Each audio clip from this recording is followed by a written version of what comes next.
Notre spécialiste, pas du tout stressant, mais parfois beaucoup stressé, mais aussi spécialiste, on peut le dire, en ressources humaines. D'ailleurs, on vous voit quotidiennement, régulièrement sur Canal+ pour parler de l'emploi. Vous êtes là aujourd'hui pour parler du stress, David? Parmi vous.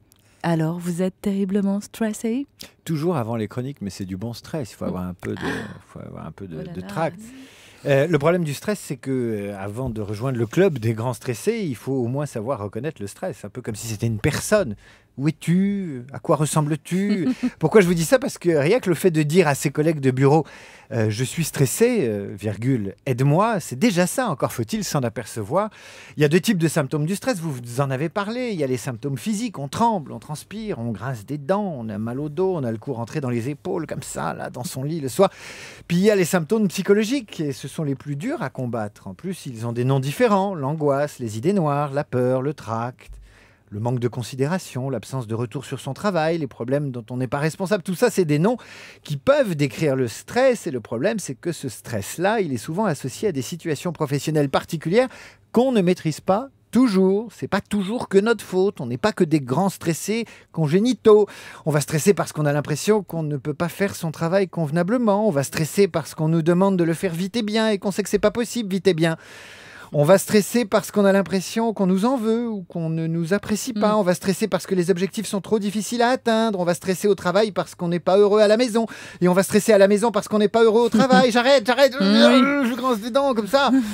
Et je crois que tout l'enjeu du stress, une fois qu'on l'a reconnu, salut le stress, je t'ai vu arriver, je sais que c'est toi, je vais te casser les genoux. L'enjeu du stress, c'est de distinguer le stress que nous fabriquons par tempérament, par faiblesse, du stress que fabriquent les autres. Une fois qu'on a fait la différence, alors on peut partir en guerre contre le stress. Salut le stress, je vais te casser la figure. Et je voudrais terminer par une idée qui me tient à cœur. Oui. De plus en plus, les coachs, les consultants, les employeurs vous demandent de prendre en charge votre propre stress. En gros, c'est ce qu'on essaye de faire un peu aujourd'hui. Exactement, les experts aussi. En gros, quand ça ne va pas, ils vous disent tu devrais aller te déstresser. Comme si l'organisation, comme si le reste du monde, comme si le management n'avait aucune responsabilité, comme si c'était à l'individu de faire l'effort perpétuel d'adaptation, comme si l'entreprise n'y était pour rien. Eh bien, moi, je dis, en levant le poing, comme ça, hein, je vous le dis. Le point levé, oui. Je le dis, le point levé, je dis non. Il y a des managers stressants qui sont dangereux. Il y a des organisations qui sont stressantes et nocives.